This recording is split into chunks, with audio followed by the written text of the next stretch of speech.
Hi, I'm Madeline. I'm a certified professional coach with Nomi, and I'm going to talk to you about something that I didn't know was a problem until I knew it was a problem. Months ago, I had just finished a rather long conversation with my partner, and I had this panicked thought.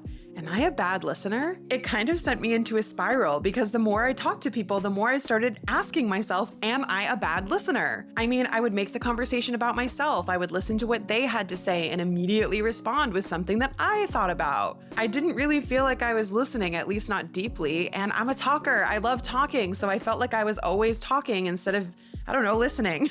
So in a lot of ways, I felt like, yes, I was a bad listener. I am a bad listener. I must be a bad listener.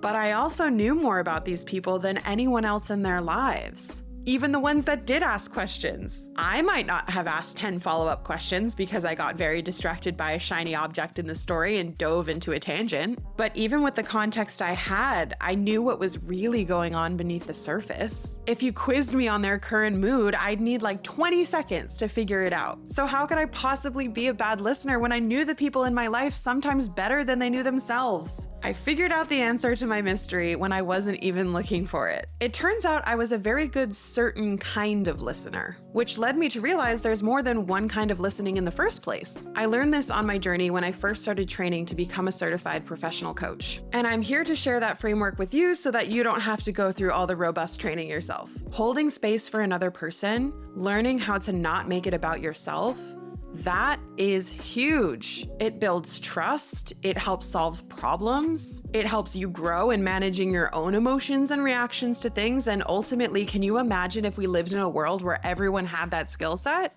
We're going to talk about the 3 levels of listening, and then I'm going to walk through you what I like to call the listening triathlon to help you improve and become the best listener in your people's lives. Listening isn't always about just hearing the words. It's a bit more of an art than that. It's a way to deeply connect with others. Coactive coaching introduces us to 3 levels of listening, and I'm going to explain them to you now. Each level leads us deeper into connection with the person we're in conversation with. The first level is called level 1, or internal listening. In level 1, it's all about you. You're in your head, you're reacting to what's being said, you're waiting to answer, you're reflecting on what the person has said makes you think about yourself. It's like listening with one ear while the other is tuned into your own internal jukebox. Is it useful? Absolutely. It can help us to reflect or be inspired or keep surface level conversations going. But when it comes to truly listening and understanding the other person, it's only the tip of the iceberg. Which leads us to level 2. Level 2 is called focused listening.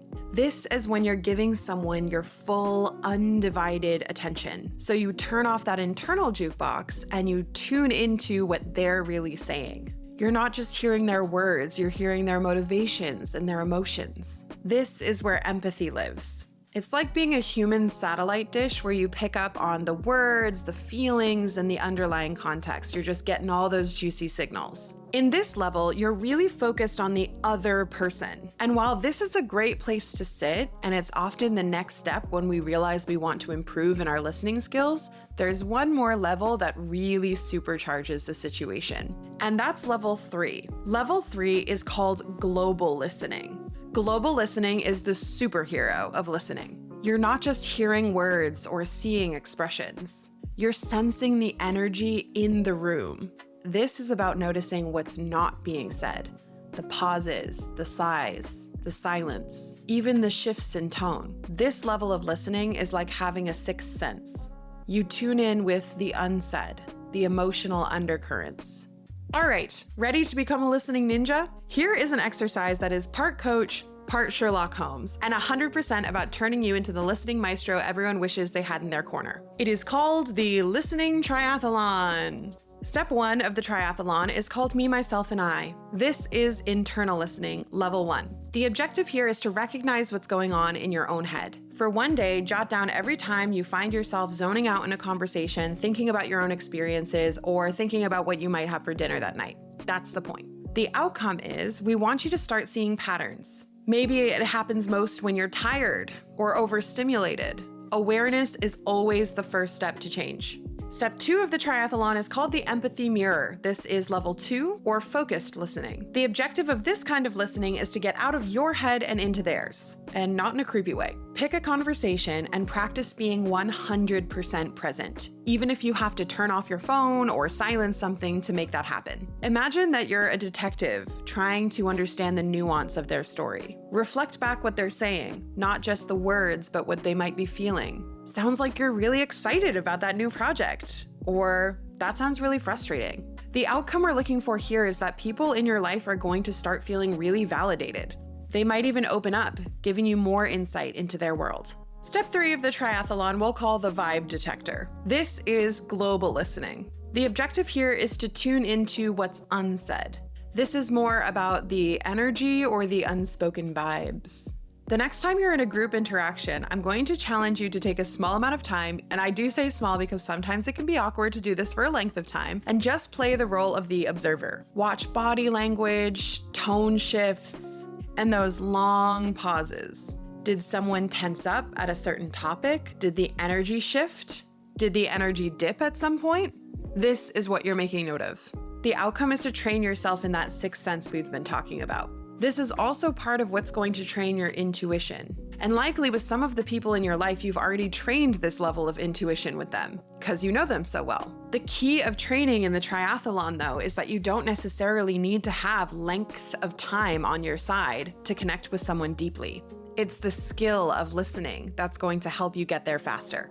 And the bonus round, of course, is the reflection relay. At the end of the week, do a larger scale reflection where you talk about what you've learned, how you've grown, what patterns might have been emerging, and how has your understanding of conversation shifted. This exercise isn't about being perfect, it's about practicing and improving. And I'd also like to say that at the end of the day, sharing about your life and reflecting back and forth isn't inherently a bad thing. This is about pushing ourselves to be stronger connectors, better listeners, and more solid friends to the people in our lives. When you start to actually focus on improving your listening skills, what you're actually doing is learning how to create really safe spaces for the people in your life. There's a reason why good listeners are often told they'd be great therapists. In our fast-paced world where multitasking is the norm, good, deep, present listening is a rare find. When we do experience it, when we feel really heard by someone, it's transformative.